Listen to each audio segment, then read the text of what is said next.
저는 이렇게 생각합니다. 자, 일단 결혼 전에 이미 변호사님 같아. 여기가 전문가예요. 근데 웃긴 거는 변호사처럼 전문적인 얘기 하나도 없어. 되게 감정적인 얘기만 해. 근데 말투만 똑부러져. 말투만. 아니, 이런 사람이 사무장으로 필요해. 아.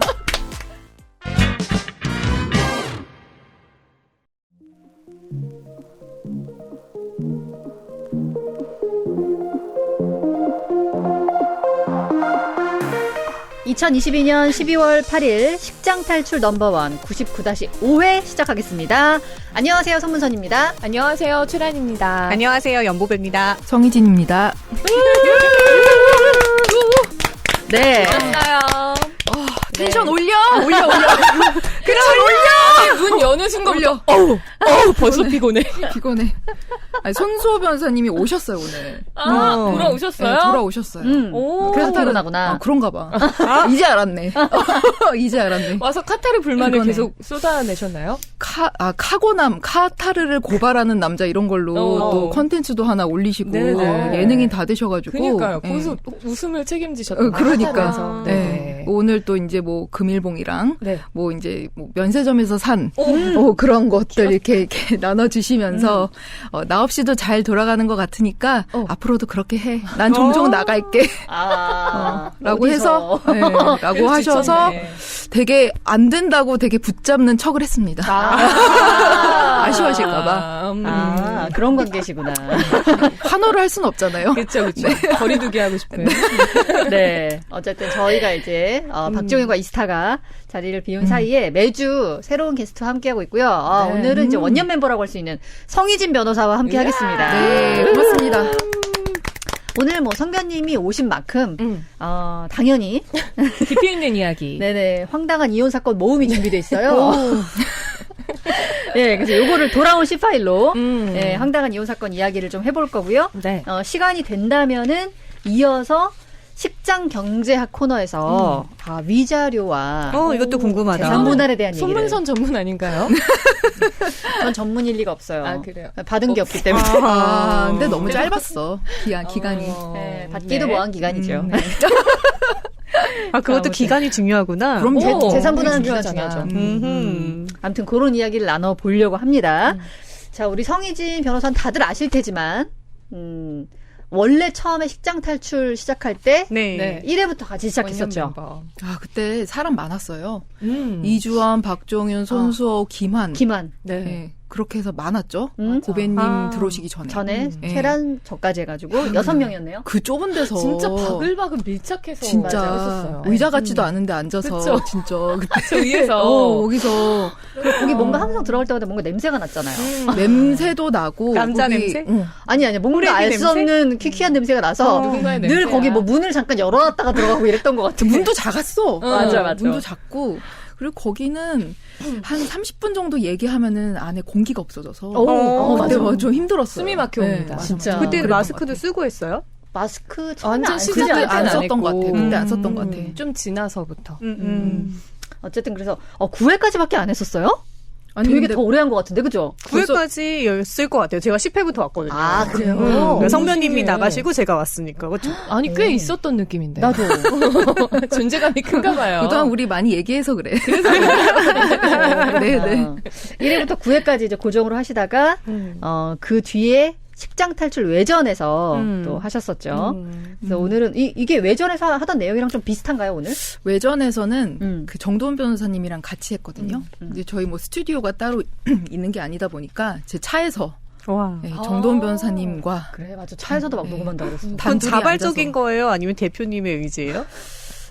네, 뭐 반반, 반반, 예, 뭐 그렇게 한 건데 그게 제가 이렇게 한 7월부터 목소리가 안 나오고 그때 되게 좀 힘들었어요. 그때 막 되게 측농증도 심하게 오고 그래가지고 한 2달간 거의 병원을 맨날 다녔는데 그 전까지는 그래도 매주 했었던 것 같아요. 근데 그때는 정도원 변호사님이 무죄 전문이거든요. 무죄를 정말 많이 받는 형사 전문 변호사님이에요. 그래서 여기서 파생되는 형사 사건들 그런 것들을 많이 다뤘었죠.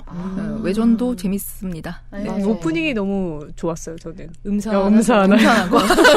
무섭구만. 스릴러 같고. 그럼 빨리 감기에 그런 거는. 그거 들으려고 듣는 거예요. 창피해. 네, 그래서 오늘 이제 우리 죄송해요. 자꾸 신유진 변호사님 이름이 생각나가지고 성혜진 변호사님 이름이 안 떠올라요? 아니 갑자기 머릿속에 신유진 변호사 이름이 떠오르니까 나가질 않아가지고 죄송합니다. 유진아, 희진아. 네, 성혜진 변호사님과 함께 네. 돌아온 C파일 황당한 이혼 사건 모험 코너를 한번 가보겠습니다. 네. 네, 건강한 영양 간식 런던 방앗간입니다. 요거는 제가 이제 주변에 좀 홍보를 해보면은 이게 확실히 나이대가 올라가시면은 굉장히 좋아요. 좋아하죠. 검은콩 아니, 너무 맛있어. 어린 친구들도 좋아하지만 네네. 왜 나이대가 올라가면 검은 콩이 머리랑 이런데 몸에 좋은 걸 다 잘 알잖아요. 아. 더 좋아하는 거지. 그치. 몸에도 좋으니까. 그러니까 굉장히 좋아하시더라고요. 근데 저는 맛 자체도 엄청 좋아하거든요. 어. 그래서 저는 오리지널 그냥 검정콩 볶은 거 네. 좋아하고 또 나는 조금 과자처럼 약간의 자극적인 맛이 필요하다 하는 분들은 뭐 시그니처나 요거? 이번에 새로 나온 얼터너티브 네. 선택해서 드셔보셔도 좋을 것 같습니다. 용량이 2가지예요. 지금 이렇게 파우치형으로 되어 있는 거는 100g 들어있고 네. 원래 기존 사이즈였던 거에는 200g 들어있거든요. 네. 그러니까 딱 자기가 원하는 만큼 양을 선택해서 구매를 하시면 좋을 것 같아요. 얼터너티브가 계피향이 살짝 나면서 달달한 맛인데 계피향이 그렇게 기분 나쁘지 않게 세지 않게 아주 은은하게 달달하게 향기. 너무 맛있게 납니다. 그러니까 개성이 다 각자 제품이 너무 다르거든요. 그러니까 한번 드셔보시고 제일 내 입맛에 맞는 걸로 또 즐겨보시기 바랍니다. 검색창에 런던 방앗간 검색해주세요.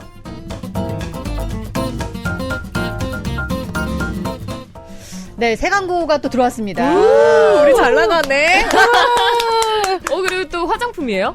좋아요. 댓글에도 누가 썼더라고요. 뭐라고요? 네, 이러니까 저기 박종윤하고 이스타가 식장 탈출 아끼는 것이다. 옳소. 잘하니까. 자, 어쨌든 피노누아 클렌징 무스 제품인데 이름이 또 피노누아예요. 저 이거 되게 좋아요. 이런 타입. 어. 무스 타입. 저도 자극이 없죠. 그 촉촉하고. 클렌징 할 때 저희 메이크업 많이 하잖아요. 네네. 그래서 저는 클렌징 무스 타입을 1단계든 그러니까 두 번 씻거든요.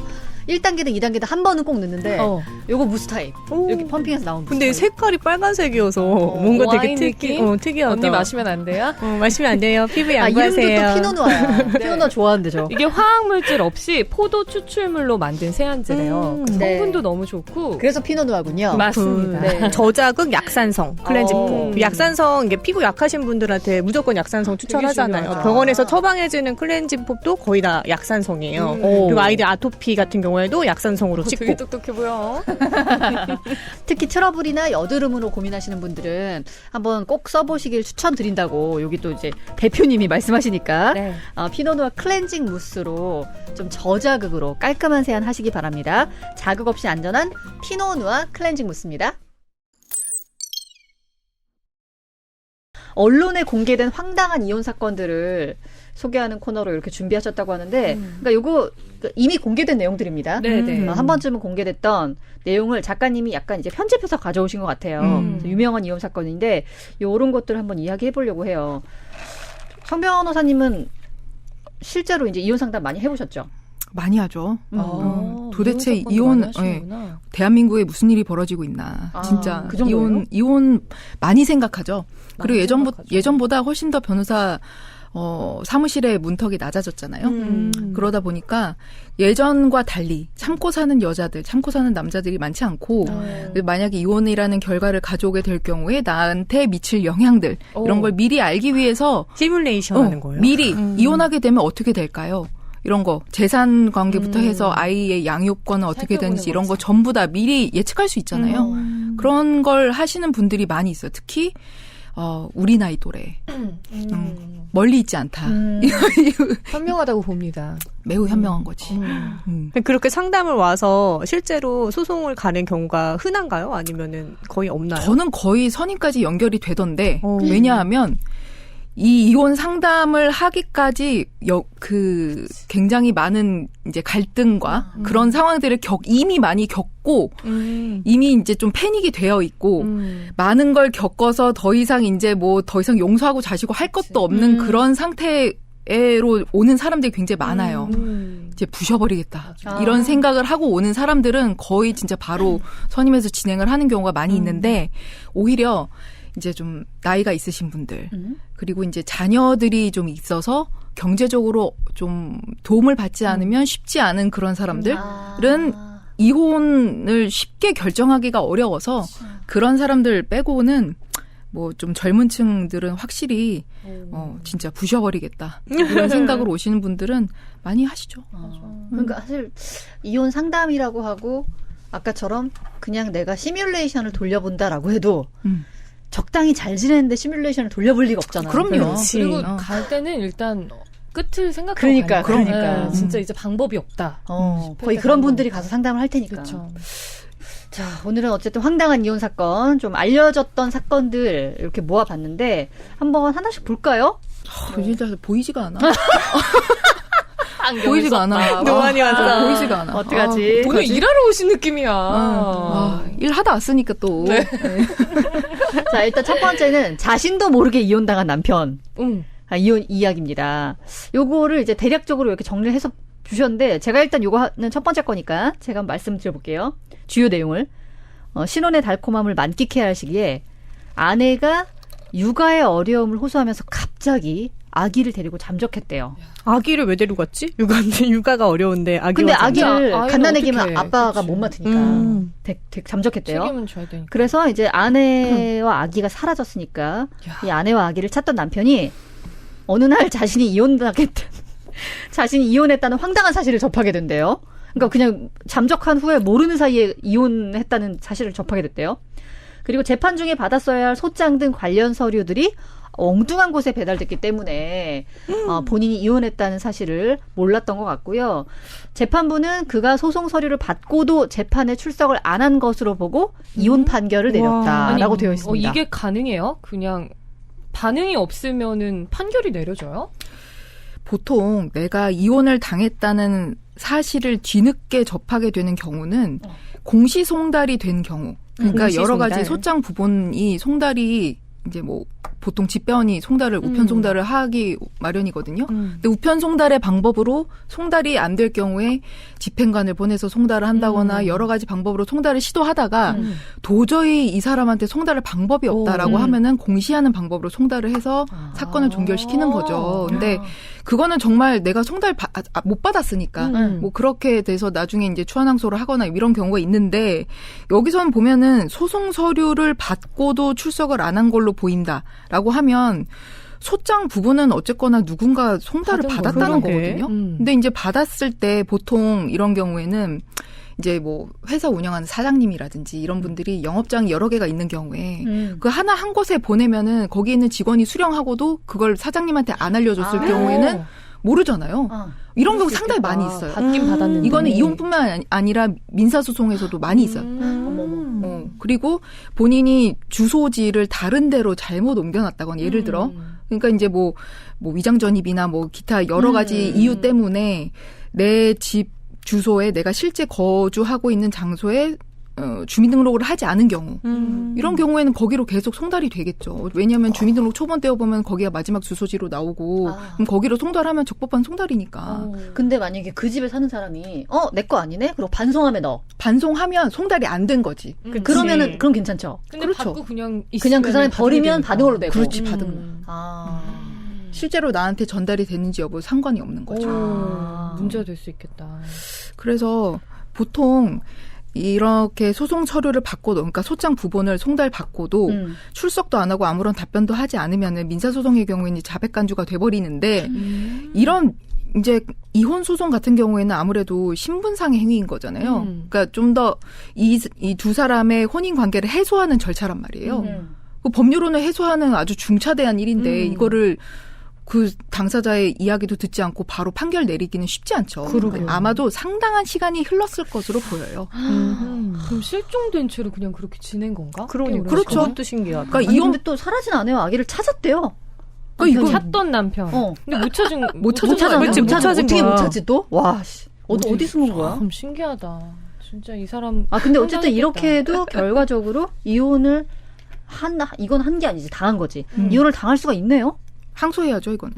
이건 항소해서 음. 내가 그걸 받지 못했다. 못 받았다. 아. 그러니까 나의 귀책 사유로 소장 부본 송달 받은 걸 난 몰랐다. 아. 귀책 사유 없이 없는 사유로 그렇게 해서 추환항소 하거나. 근데 실제로 저희 의뢰인도 네. 호주에서 사업을 하다가 부인이 나 몰래 친권자 양육자 변경 심판 청구를 한 거야. 근데 남편은 외국에 있잖아. 네. 그냥 그렇게 공시송달로 판결이 나버렸어. 그래서 나중에 한국에 와서 들어서 가족관계 등록부 떼보니까 없어요? 친권 상실돼 버렸어. 와. 와. 근데 그 아내분은 어디로 옮긴 거예요, 그러면? 그러니까 친권을 원래는 이혼을 하면 과거에 이혼을 하면서 남편한테 친권을 주는 걸로 그렇게 했다가 와. 남편이 해외에 가 있는 걸 기화로 자기한테 애들 친권을 옮겨버린 거지. 우와. 야. 황당한 일 많죠. 이게 무슨 드라마에 있는 것 같은 얘기인데 다 현실에 있는 얘기네요. 네, 자, 두 번째 사연도 한번 보겠습니다. 두 번째 사연 라니 씨가 소개해 줄까요? 네. 이것도 황당하네요. 제목만 봐도. 신혼집이 겨우 전세야? 헤어져. 사건입니다. A씨는 여자친구 B씨하고 사귄 지 8개월째. 상견례하고 본격적으로 결혼을 추진했어요. 너무 성급했다, 그죠? 8개월. 네, 8개월. 그래서 A씨가 부모로부터 도움을 받아가지고 아파트 전세를 마련합니다. 네. 근데 B씨가 진짜 전형적인 나쁜 여자죠. A씨에게 직장 생활을 오래 하고도 전세밖에 마련하지 못했냐 이러면서 불만을 쏟아냅니다. 직장 생활을 30년 해도 집은 지는. 못 사지 않나요, 요새? 지는 뭐 했냐고 묻고 그러니까. 싶죠. 그래서 이제 B씨는 그래도 괜찮네요. B씨가 그 집이 마음에 안 들어서 그런지 A씨에게 결혼을 미루자고 통보를 합니다. 그의 부모와 A씨의 또 설득을 하셨어. 그래서 결혼식을 마치고 신혼여행을 떠났는데 그러니까 문제야, 이게. 여자가 남자한테 결혼을 미루자고 했어. 집 때문에. 근데 A씨가 남자 붙인 부모랑 거야. 남자 부모랑 남자가 아니다. 우리 결혼해야 된다. 그치. 설득해가지고 결혼을 했어요. 이런 여자랑 왜 하셨대. 그래서 불만이 진정되지 않은 A씨는 혼자 한국으로 귀국해서 우와. A씨에게 헤어지자라고 문자를 보냈다. 잘 헤어졌네. 그래, 이거는 조상이 도왔다. A씨를. 이거 혼인 근데- 신고는 안 한 거죠? 안 하지 않았을까요? 안 안 했지. 하지 않았을까요? 안 한 거지. 귀국해서 헤어지자. 근데 이런 경우 되게 많아요. 신혼여행에서 헤어져. 진짜 제 많더라고요. 친구도 있어요. 엄청 많아. 이유가 뭐였어요? 거기도 시댁. 아니 어떻게 하면 신혼여행에서 헤어질까? 준비하면서 너무 궁금해. 쌓였던 불만이 신혼여행에서 터져서 이렇게 못 살겠다. 하고 이건 있는 아닌가 거죠. 보다 하고 와서. 신혼여행에서 헤어지는 게 맞다고 봐. 그럼. 그래 나쁘지 않아. 차라리 낫지. 차라리 나. 응. 혼인 신고하고 헤어지면 매우 어렵지만 그러니까. 이거는 이혼하고 자시고 할 것도 없잖아요. 그렇죠. 그럼 이런 경우에는 A씨가 뭐 손해배상이라던가 위자료 이런 거 청구할 수 있어요?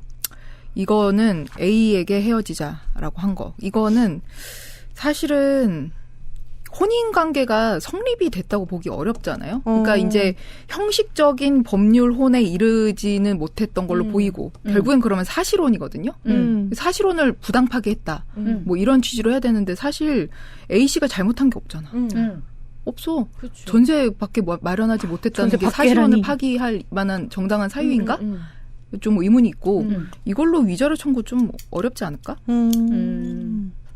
연애하다 그냥 싸우고 헤어졌다? 근데 너무 황당하고 너무 상처겠다, 이거는.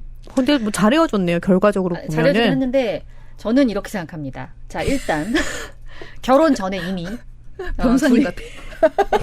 얘기가 전문가예요. 근데 웃긴 진짜? 거는 변호사처럼 전문적인 얘기 하나도 없어. 되게 감정적인 얘기만 해. 근데 말투만 똑부러져. 말투만. 아니, 이런 사람이 사무장으로 필요해. 아니, 집 우리 사무실에서 가깝잖아요. 맞아요. 이거 출근을 하실래요? 그럴까요? 뭐 하면 돼요? 이혼 상담. 이혼 상담. 잘할 수 있는데. 그치, 너무 잘할 것 같은데? 바꿔요, 언니. 그러니까 우리 법무법인의 고문으로 올릴게요. 대박. 연봉 세게 진짜. 불러. 연봉 안 세도 매일 출근하는 거 약간 로망이거든요. 한 번도 안 해봐가지고. 사무실 마련해 드릴 테니까. 아니, 저는 이렇게 생각해요. 여기서 벌써 그러니까 여자가 집 때문에 막 트러블 일으켰잖아요? 그래가지고 여자가 남자한테 결혼을 미루자고 통보했다라고 하는 이 시점. 이건 말이죠. 이거는 정말 조상신이 마지막으로 돕는 그니까. 기회다. 그러니까. 어떤 경우에도 진짜 막 이거는 너무 사소하고 요거는 우리가 뛰어넘어야 될 극복해야 될 산이다 이런 거 아니라면 이렇게 약간 사실 집 때문에 이렇게 막 결혼을 한 해 만에 이런 거 좀 쎄하잖아요. 뭔가 이렇게 쎄한 사건이 터졌을 때 한쪽이 한쪽한테 우리 결혼 미루자 하면은 이거는 진짜 절호의 찬스다. 그치. 그때 이렇게 막 설득하고 아니야 내가 잘못했어 마음 맞아요. 돌리려고 하지 말고 그때 잘 생각해봐야 돼. 진짜 냉정하게. 생각해요. 저희 남편이 결혼 직전에 우리 헤어지자 했었거든요. 싸우다. 저는 제가 평생을 후회하는 날이 그날입니다. 저는 야, 설득했나요? 설득했나요? 오빠 왜 그래? 나한테 어떻게 그럴 수 있어? 맞아. 에휴, 저도 그분이 정신이네. 했었거든요. 네. 결혼 미루자고. 누가? 저 그분이. 네, 어. 그분이. 근데 결혼 미루자고 더 소름 끼치는 거는 결혼을 미루자고 한 타이밍에 이미 나한테 말하지 않고 식장을 취소한 타이밍이었던 거예요. 그래요. 전 몰랐는데 나중에 막 시그널이 준비하다가 그 이제 그걸 지나고 나서 준비하다 보니까 날짜가 내가 분명히 24일로 잡았는데 25일이 돼 있는 거예요. 왜 25일이 돼 있지? 이상하다. 24일 아니었어? 막 이렇게 얘기하는데 보니까 취소했다가 다시 잡은 거더라고. 개소름. 진짜도. 그걸 뭐라고 생각하고 언니도 했을까? 그냥 다 이유가 있겠지? 싸우자는 거야? 뭐 그렇게 이해심이 좋아가지고. 참, 그럴 때는 쓸데없는 이해심이 갈등이 돼요. 아니, 그들이 거절을 못한 거 아니에요? 아니. 그러니까 그 친구가 저한테 미루자고 했고 제가 그때 기사가 난 거예요, 이미. 그래서 나는 기사가 나서 미루기가 좀 어렵다. 그랬더니 이 친구가 그래도 미루자. 미루자는 그래서, 이유는? 이제 그때 경제적으로? 경제적으로. 그래서 제가 그러면 좋다. 미루자. 대신에 나는 미루면 너랑 결혼을 하게 될지 안 하게 될지는 난 장담 못한다. 왜냐하면 우리가 이렇게 있다가 난 헤어지게 될 수도 있다고 생각한다.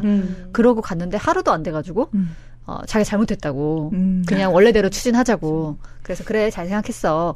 어차피 우리 뭐 강남에 살 것도 아니었는데 더 줄여서 가자. 뭐 이제 이렇게 얘기를 잘 해서 이렇게 갔는데 지금 생각하면 진짜 절호의 찬스였다. 맞아요. 그러니까 이렇게 뭔가 본성을 어떻게 보면 드러낸 거잖아요. 그러니까. 그치. 근데 이거를 내가 가진 이유를 막 대가면서 이해하려고 하죠. 그러니까. 그 더 애틋해진다니까. 뭐 헤어지자 그러면은 도대체 왜 그래 이러면 더 애틋해져. 그러니까. 문제야 문제. 이럴 때 탈출해야 된다. 그렇습니다. 어쨌든 요거는 뭐 이혼이라고 보기 좀 어려워요. 사무장님, 마음은 상처는 고모님. 남겠다. 네. 엄청 상처지. 그러니까. 이미 봐봐 결혼식 했잖아요. 일가 친척 다 모이고 친구들 다 모여가지고 이것도 했고 사람들은 다 그렇게 알고 있고 신혼여행까지 갔는데 이제 이렇게 된 거니까. 어떻게 이렇게 싹퉁머리 없을 수가 있지? 그러니까. 문자를 보냈잖아요, 마지막도. 그래요? 헤어지자. 그러네. 혼자 귀국했네. 같이도 안 왔네. 근데 이건 남자 쪽에서 잘 된 거죠. 그렇죠. 맞아요. 결과적으로 맞아요. 잘 된 거지. 어떻게 해서 애 낳고 살아봐. 그래. 끝장난다. 지옥이야. 야 다른 지옥이야. 애들은 왜 내 친구들은 다 영어 유치원 애들 보낸다는데 그래. 우리 집은 왜 영어 유치원 못 보내냐 뭐. 이게 진짜 지옥이지. 지옥의 시작이야. 지옥이지. 그야말로 지옥이죠. 그렇습니다. 자, 세 번째는 이혼 사건 맡아서 고소당한 변호사. 변호사를 고소했다는 거죠? 별일이 다 했어요. 진짜 별일이 다 있구나. 자, 요거는 한번 보배 씨가 소개해 줄까요? 네. 변호사 A에게 배우자의 외도 때문에 이혼하고 싶다. 이러고 B가 찾아왔어요. 근데 A는 외도의 증거가 있어서 혼인 파탄 사유가 명백한 데다 재산 분할 문제에서도 큰 다툼이 없을 것으로 판단을 했어요. 네, 변호사가. 네. 그래서 변호사가 B가 배우자와 협의할 수 있도록 적극적으로 조언을 하고 협의 절차에 들어갑니다. 그런데 갑자기 B가 남편과 이혼하지 않기로 했다. 소장 제출을 하지 않았으니 착수금을 돌려달라. 이렇게 통보를 했어요. 그래서 변호사가 의뢰인을 위해서 배우자와 원만하게 합의할 수 있는 기회와 방법을 제공하고 소의 합의가 성립이 되면 성공 보수까지 받기로 약정을 한 거라면서 소송 외적으로 의뢰인의 이익을 위해서 기울인 변호사의 노력을 인정해달라. 그래서 착수금 반환을 거절합니다. 그러자 의뢰인이 A 변호사를 상대로 착수금 반환 이런 소송을 이야기구나. 낸다. 이거 약간 그 기분 아니에요? 친구가 남친이랑 싸워가지고 나 그치. 찾아와서 울면서 내가 위로해줬더니. 그래서 나 이 나쁜 새끼랑 같이 욕하고 막 그 새끼는 왜 그러냐 진짜. 다시는 보지 마 이랬는데 다음날 막 인스타에 그치. 사랑이 러브러브 이런 걸로 이런 느낌 나만 아니야? 이상한 사람 되고 네가 욕했지 우리 오빠. 네가 그렇게 말할 건 아니지. 그래서 남자친구한테도 오빠 제가 그래. 맨날 욕했다. 오빠 선이 욕하잖아. 만나지 마. 이러고. 맞아. 그런 거 비슷한 느낌이네요. 근데 잠깐 잠깐 있긴 있나? 일단 이게 이런 경우 보긴 보셨어요? 그러니까 처음에 이렇게 이혼하려고 찾아왔다가 갑자기 돈이 안 하기로 했다. 근데 이혼뿐만이 아니라 응. 민사소송도 그렇고 형사고소도 마찬가지. 그러니까 음. 변호사에게 사건 의뢰해놓고 중간에 나 안 할래요 하고 돌려달라고 하는 경우 있죠. 있을 수 있죠. 그러면 그렇게 변호사한테 왔을 때 만약에 이렇게 상담을 받고 소송을 진행을 하기로 하면은 이런 착수금 같은 거를 내는 거예요? 저 한 번도 안 가봐가지고. 사건 위임 계약서를 작성을 하고 서로 사인을 하고 그다음에 착수금 입금되면 네. 그다음에 사건 검토하기 시작을 해서 소장이든 고소장이든 이제 작성을 하고 접수하고 그렇게 하는 거잖아요. 근데 만약에 계약서 쓰고 착수금 갔잖아요. 그리고 시작을 했어 일을. 근데 안 하기로 해가지고 중간에 이제 이게 어그러졌어요. 근데 계약서는 썼으니까 착수금은 돌려주지 않아도 되는 거죠.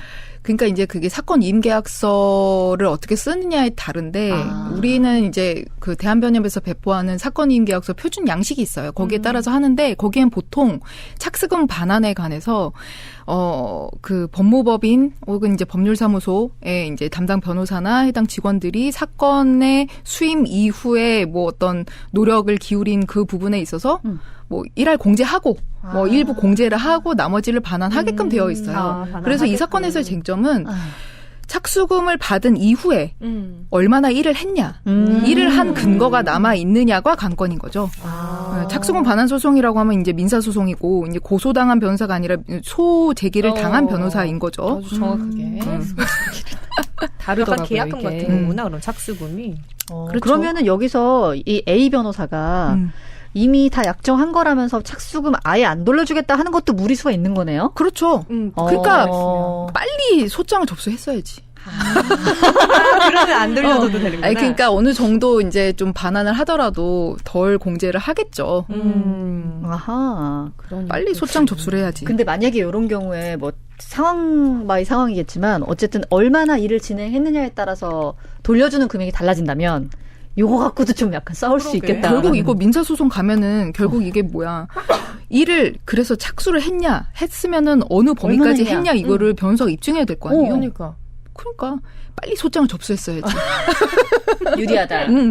그러네. 뭔가 하고 있다. 그럼요. 진행되고 있다라는 걸 그럼요. 보여주고. 근데 너무 황당하겠다. 뭐 이런 경우가 꽤 많죠. 그럼 많아요. 이건 양쪽의 입장이 좀 다른 거네요. 그러네. 그렇죠. 근데 이거 되게 또 감정적으로 전 또 들어갑니다.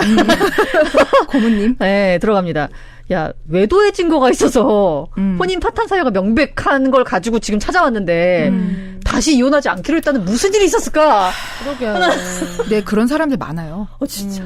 왜 예를 들면 아이가 셋이야. 한 달에 나가는 뭐 이제 생활비며 교육비며 한 1,000만 원 이상 들어. 근데 남편이 한 달에 2,000만씩 준단 말이야. 근데 이혼하면 근데 남편이 정말 뭐 남편이 좋은 집에서 살게 해주고 애들이랑 한 달에 2,000만씩 막 꼬박꼬박 줘. 사업을 잘해. 근데 외도를 겁나 해. 그러면 쉽게 이혼 결정 맞아. 어렵다. 내 생활이 다 깨지는 거예요. 그럼요. 가정주부를 하면 안 돼. 포인트는. 만약에 지금 말씀하신 경우는 나와. 준비해. 돈 모아. 알려줄게. 네, 약간 그런 지금 얘기한 경우 애가 셋이고 막 약간 그런 경우였다. 월 2,000만 원씩 주고 이런 경우였다. 근데 이혼을 했다. 그럼 양육비로 받는 금액은 이렇게 절대 못 올라가잖아요. 양육비 되게 그 정도까지는 그죠. 그 정도까지는 세 명이어도. 쉽지 않아요. 예. 3명이어도. 그리고 안 주면 어떡할 거야. 그래. 그래서 보통 여자분들이 이게 이제 좀 경제적으로 이제 좀 남편에게 의지를 많이 하는 그런 여자분들이 특히나 남편을 잘 구슬리려고 해. 외도를 했어도 오케이 알겠어. 그치만 아이들을 봐서라도 계속해. 그러면서 봐주면서 계속 돈 받고 유지를 하면서 상간녀만 이제 조지는 터지는구나. 경우지. 아, 거기다가 이제 화살이 그렇지. 가는구나. 그런 거 되게 많아요. 그쵸. 쉽지 않아. 이혼이 쉽지 않아요. 이게 현실입니다. 네. 왜 탄식을 해? 씁쓸하네요. 씁쓸해. 어쨌든 요거는 이제 요런 경우에는 착수금을 받은 이후에 얼마나 일을 진행했냐. 요걸 가지고 이제 나누어서 돌려주기도 한다. 돌려준다. 원래는.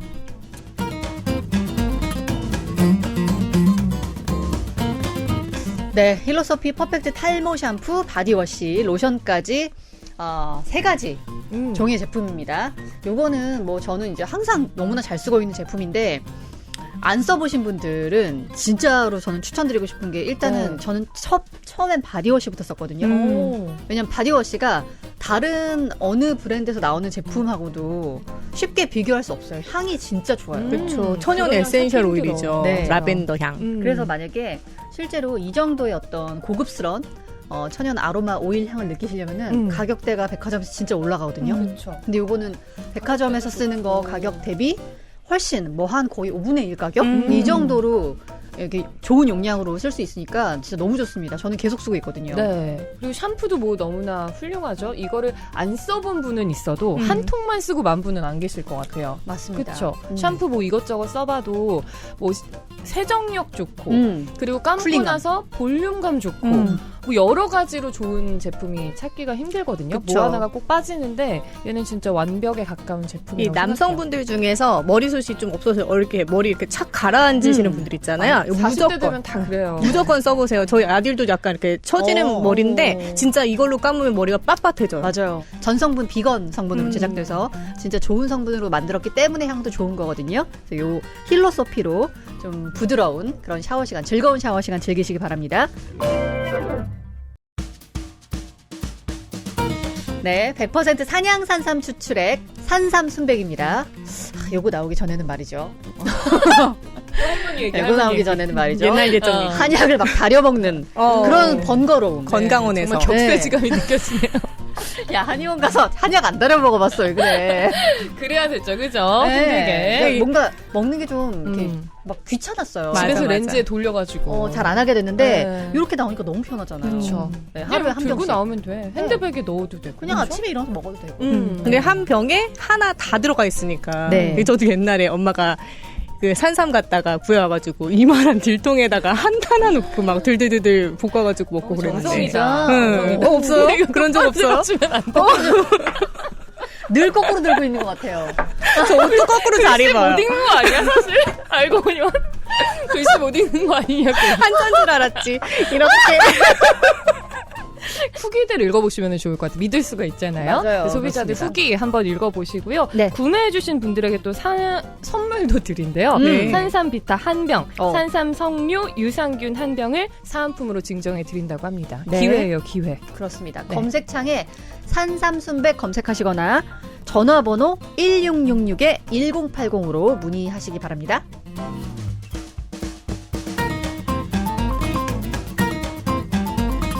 이스타TV 파트너 모바일 상품권 발송업체 샌드비 광고입니다. 네, 이제 연말에 좀 선물 이렇게 보내시는 분들 많으신 것 같더라고요. 있죠. 같이 또 일하는 분들 챙겨야 되니까. 네. 근데 그럴 때 뭐 카톡으로 하면은 너무 뭐라고 할까 사적인 느낌? 그렇지 않아요? 약간 되게 친구한테는 좀 부담이 없는데 또 업무적으로 아는 분들한테 카톡으로 선물 보내기는 조금 그런 느낌이 있어요. 약간 약간 그런 거 전문적인 있어요. 느낌이 나긴 하네요. 좀 확실히. 공적인 느낌. 저도 샌드비를 누군가가 저한테 보내줬을 때 이 사람이 그렇죠. 나한테 사적으로 보냈다는 느낌이 안 들고 그래. 회사에서 발송을 했구나. 그래서 오히려 더 부담이 없죠. 그래. 어. 그것도 중요해. 선물 줄 때 받는 사람이 좀 느낌 맞아. 편안해야 되잖아요. 느낌이 정말 편안하죠. 왜 보내지 이런 느낌 들면 안 되니까. 그러니까 약간 뭔가 상황에 따라 조금씩 달라질 수도 있겠네요.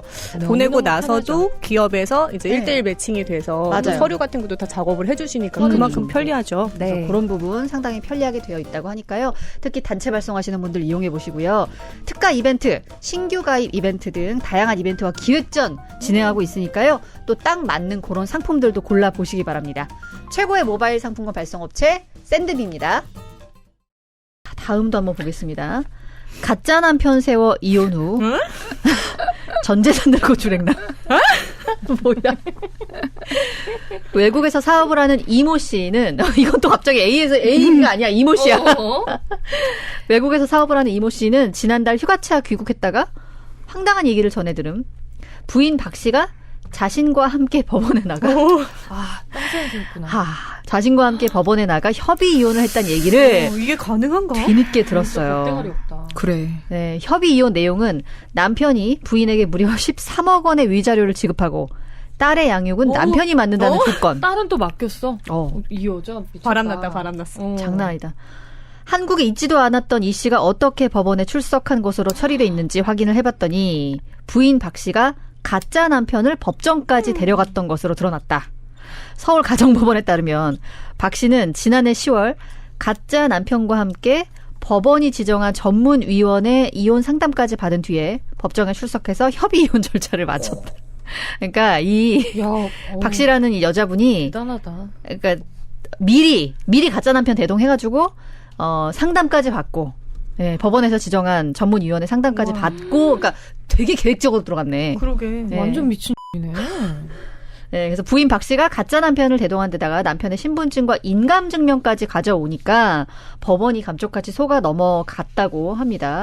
이게 2011년 MBC 주말 특별 기획 드라마 애정만만세라는 프로그램이 있었는데 요거에도 모티브가 된 실제 사건이래요. 현실 드라마보다 더 막장이야. 엄청나네. 근데 이거 굉장히 중대한 이거 범죄를 저지른 그러니까. 건데 이게 사실은 법원이 하나하나 다 이렇게 사람을 대조하면서 신분증 다 확인하고 사실 그렇게 하는 게 맞는데 실무적으로 그렇게 안 하는 경우도 있어요. 그냥 넘어가는 경우도 있죠. 이 변호사도 그냥 아무나 그냥 가갖고 성희진 변호사입니다 하고 재판 출석하면 사실 알게 뭐야. 그럴 수 있어요. 근데 이 사건은 보면은 봐봐. 이 협의 이혼을 했다고 했잖아요. 네. 협의 이혼의 절차가 어떠냐면 부부가 함께 협의 이혼 의사 확인 신청서라는 걸 가정법원에 접수를 하고 거기에 남편 이름도 적고 신분증 다 첨부한단 말이야. 거기 같이 출석해야 돼요? 같이 가야 돼. 근데 근데 일단 남편 명의의 문서를 위조했죠. 위조한 거 있죠. 그다음에 자녀 양육 안내 교육을 받아야 돼. 미성년 자녀가 있는 걸로 보여. 양육이라고 했으니까. 자녀 양육 안내 교육을 이수를 하고 난 다음에 이수했다는 이수 확인서를 남편 명의로 또 작성을 해야 돼. 위조, 사문서 위조 2개 있어요. 그다음에 3개월간의 이제 그 숙려 기간을 지난 이후에 확인 기일에 출석을 해서 판사한테 확인을 받아야 돼. 판사의 확인을 받아야 되는데 여기에 출석한 사람도 남편이 아니라 박 씨였다는 거잖아요. 그러면 이거는 가정법원의 판사의 공무 집행을 방해한 이거는 위계에 의한 공무집행 방해죄가 될 수도 있다고 봐요. 이건 완전 범행, 이거는 진짜 구속될 수도 있는 중대한 범죄를 저지른 거예요. 그리고 그 가짜 남편이 그 처벌을 받아요? 아니면 그렇겠죠. 와이프는? 여기 공범이지 이거는. 그치. 가짜 남편도 이거는 처벌 안 받기가 어렵잖아요. 그죠?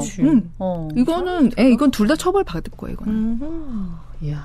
근데 이런 일이 있구나. 별 미친 사람들이 많네. 진짜. 근데 이렇게 생각했나 보다. 어쨌든 그 이혼하고 싶고 위자료든 재산 분할이든 많이 갖고 오고 싶은데 남편이 하면 안 되니까 절대 그렇게 안 줄 거니까 이렇게 해가지고. 아니, 근데 얼마나 무식하면 이런 행동을 할 수 있죠. 그렇죠. 아니, 무식하다기보다는 너무 과감하달까? 무식한 거예요. 이거는.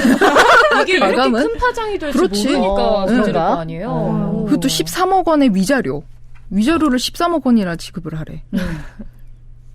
이 13억 원의 위자료네요? 그럼 그 재산 분할이 아니고. 그러니까. 그러니까 이거 이상하다고 생각했겠는데. 그러니까 이런 조건 자체가 그러면 이것도 합의서가 있단 말이야. 이거는 법원에서 위자료에 관해서는 협의이혼 절차에서는 아무것도 안 해준단 말이에요. 그럼 이 내용으로 합의서를 썼다는 거잖아. 그럼 문서 위조 3개. 아니 그러면은 만약에 법원에서는 위자료가 13억, 왜 위자료를 13억 원이나 무슨 일이 있었길래 이렇게 궁금해하거나 근데 의심하거나 하지는. 남편이 와가지고 제가 다 뭐 잘못했고 이혼하겠습니다 하면은 솔직히 판사가 거기에 개입 안 하거든요. 그런가 보다. 진짜. 재판상 내가 판사면 이혼이 약간 아니니까. 궁금할 것 같아. 판사잖아, 판사. 무슨 일이 있으셨길래 13억 원을 드리는 거죠? 언니 사무장이 어울리는 그러니까 모시려고 딱 어울리는 의심도 많고. 상담 잘해주시고. 야 진짜 별일이 다 있어요. 그렇습니다. 자, 다음 사연도 한번 가보겠습니다. 다음 사연은 라니 씨가 소개해 주세요. 네, 이번에는 2번 이혼한 사연입니다. 울산 울주군의 경우에 이혼 신고를 처리하면서 필요한 서류가 제대로 제출됐는지 확인하지 않는 일이 발생했는데요. 이에 민원인의 이혼 신고는 무려 2년 11개월 동안 수리되지 않은 거예요. 이 과정에서 민원인이 제출한 협의 이혼 의사 확인서의 효력이 상실되었고 결국에 민원인은 또다시 협의 이혼 절차를 밟아야 했다고 합니다. 이건 이거 처리가 안 돼가지고 그러네요. 그러면 이거 처음부터 다시 해야 되는 거예요? 징계받겠네 이거. 아무튼 협의 이혼 의사 확인서 받는다고 했잖아요. 아까 제가 판사 앞에 가가지고 확인서 도장 빵 찍은 그 확인서를 가지고 구청에 가서 이혼 신고서를 제출을 하면 되는데 이 확인서 제출해야 되는 그 기한이 3개월. 네. 근데 이게 3개월이 지났으니까 이제 효력이 상실이 됐고. 그럼 이 사람은 이혼된 줄 알고 살고 있었나? 그렇겠지. 그러니까 근데 다시 가서 다시 이거 또 해야 된다는 얘기잖아요. 또 해야죠. 네. 다시 만나가지고 그러면 남편하고 이 과정에 다른 사람 만났을 것 같은데. 그러니까 너무 열받을 것 같은데. 이건 진짜. 나 만약에 내가 이렇게 지내다가 한 3년 지났는데 갑자기 예를 들어서 저는 어쨌든 그러니까. 이렇게 안 했지만 갑자기 3년 지났는데 와가지고 다시 하라 그러면은 막 나 미쳐버릴 것 같은데. 진짜 그럴 것 같아. 이게 그냥 단순히 뭐 서류 처리 문제 아니라 우와. 돌아버린다. 그런 아. 자, 마지막에는 좀 진짜 제목부터 황당합니다. 10만 원 때문에 이혼. 자, 요 내용 보배 씨가 소개해 주시죠. 네. 평범한 회사원 남편과 아내는 전업주부예요. 결혼을 한 후에 남편은 모든 월급을 아내에게 전부 줍니다. 어허이. 정작 그는 한 달에 10만 원에서 어허이. 20만 원씩 용돈을 받아서 어허이. 직장 생활을 하고 있었는데요. 용돈으로 사용하기에는 턱없이 부족했던 돈이 남편은 결국에는 아르바이트와 막노동을 하면서 추가 용돈을 벌어서 왜 생활을 이렇게 했대요. 그러게. 거. 어느 날 남편이 회사에서 일을 하던 중에 폭설이 내려서 집에 못 들어가게 되는 일이 발생을 합니다. 그 다음날 아내는 나 아파서 힘들었는데 당신은 왜 날 돌보지 않았느냐 화가 난다 이런 말을 남기고 친정으로 가버립니다. 집에 혼자 있던 남편은 구토 증세를 보였고 이 와중에 돈이 없었던 남편이 아내에게 전화를 해서 병원 가야 할 것 같으니 돈 10만 원만 보내달라 했지만 아내는 거절을 했어요. 뭐야 진짜. 이에 화가 난 남편은 아내에게 이혼을 청구했지만 1심 재판부는 이혼 청구를 받아들이지 않았고요. 2심 재판부는 아내는 경제권을 행사하면서 남편에 대한 배려가 부족했고 혼인관계 회복을 위한 별다른 노력을 하지 않았다라면서 이혼 청구를 받아들입니다. 아, 오호. 1심에서는 왜 받아들이지 않았을까요? 그러게요. 왜지? 근데 네. 이제 제가 여러 커플을 이혼을 시키면서 느낀 이게 여러 많은 분들을 새 출발시키면서 느낀 바는 민사소송이나 형사랑 좀 다르게 가정법원에서의 어떤 심리 절차에서 이거는 그냥 느끼는 바예요. 약간은 남자에게 불리하게 기울어진 운동장과 같다. 이혼이? 왜냐하면 이런 경우죠. 똑같이 남자 여자 같이 머리끄댕이 잡고 싸웠어. 서로 쌍방폭행으로 고소를 했어. 그리고 여자가 제 실제로 맡았던 사건. 저희 의뢰인이었던 남자는 무죄를 받았고 여자는 벌금 100만 원인가 받았어. 그때 당시에 그러니까 여자가 너무 법정에서 거짓말을 많이 했어요. 그러니까 판사도 이거 좀 그렇게 해서 이제 피고인의 말을 신뢰하기 어렵다라고 해서 남자는 무죄, 여자는 유죄 판결을 내린 거죠. 이거를 그대로 떠다가 이혼 소송에 인용을 했는데도 위자료가 인정이 안 됐어. 남자에게. 근데 봐봐요. 여자가 남자한테 맞아서 그치. 이혼을 하게 될 경우에 위자료가 저는 거의 실무적으로 한 1,000만 원 이상 무조건 나온다고 봐요. 근데 남자가 피해자야. 남자가 여자한테 맞아서 여자가 유죄 판결까지 받았는데 어머. 위자료가 인정이 안 돼. 어머. 자, 이거는 이제 뭐 법원에서 이제 저는 이제 그냥 실무적으로 느낀 바를 얘기를 하는 거니까. 근데 아무래도 사람이 생각하기에 판사들도 사람이잖아요. 남자가 때리는 게 더 아프겠지 생각을 하는 것 같아. 아, 약간 이런 걸 수 있을 것 같아요. 그러니까 똑같이 개가 무는데 원래 개물림 사고 개 나왔다. 네. 개물림 사고 제일 많이 나는 견종이 치와와예요. 걔네들 진짜 잘 물어. 근데 작아서 별로 데미지가 크지 않은 거예요. 핏불 테리어 이런 애들 있잖아요. 네. 이런 애들은 잘 안 물거든 사실. 근데 핏불 테리어는 사람들이 다 무는 개로 인식하잖아요. 한 번 물면 죽으니까. 약간 그런 거 비슷한 것 같은데. 그런 것 같아요. 그러니까 이제 남자가 때렸을 때 여자가 피해자인 경우에는 이혼 소송이 너무 쉬워. 근데 그에 반해 남자를 대리하고 있는데 남자가 너무 폭언과 폭력에 늘 시달려 왔어. 그러면은 소송 준비가 자체가 너무 어려워. 인정되기도 어렵고. 네. 그렇구나. 왜냐하면 법정에 나와서 여자는 펑펑 울거든. 나는 남편 때린 적도 없고 오히려 내가 맞았다. 그러면서 펑펑 울어요. 근데 이게 참 마음이 심정적으로 이게 어쩔 수 없이 그렇게 기우나 봐. 그런 현실적인 문제들? 그래서 아마도 1심 판결에서 1심에서 재판부가 이혼 청구를 받아들이지 않은 이유가 결국 아내의 귀책 사유를 인정하기 쉽지 않다, 어렵다라는 그런 이유였을 텐데 이 지금 이제 10만 원 안 보내줬다. 이게 지금 이혼 사유에까지는 이르지 않았다라는 거잖아요. 네. 재판상 이혼을 하려면 재판상 이혼 사유가 필요한데 그 사유에는 해당되지 않는다라고 본 건데 부당한 대우라든지. 근데 이제 항소심에서는 이제 배려가 부족했다 이 점은 인정을 하지만 결국엔 뭐냐 혼인 관계 회복을 위한 별다른 노력을 하지 않았다라는 거는 이거는 더 이상 두 사람의 혼인 관계의 회복 가능성이 없다라고 보고 판결을 내려준 거예요. 네. 더 이상 혼인을 지속하기 어려운 중대한 사유에 해당된다라고 본 거죠. 되게 말장난 같다. 맞아요. 그렇지만 남자 의뢰인들을 대리해서 제가 소송 수행을 해보면 기울어진 운동장인 것 같다라는 생각을 되게 들 수밖에 없어. 와. 예를 들어 이런 거 친권 양육권 싸움에서도 마찬가지. 아이들이 미성년자고 미취학 아동이고 아이들이 어리면 어릴수록 물론 엄마의 손길이 더 필요한 건 맞거든요. 근데 누가 보더라도 객관적으로 자녀를 잘 키울 수 있는 양육 조건은 남자 쪽이 훨씬 더 월등함에도 많을 텐데. 부인에게 거의 99%. 미취학 아동의 경우에는 90% 이상 가게 돼요. 친권 양육권이.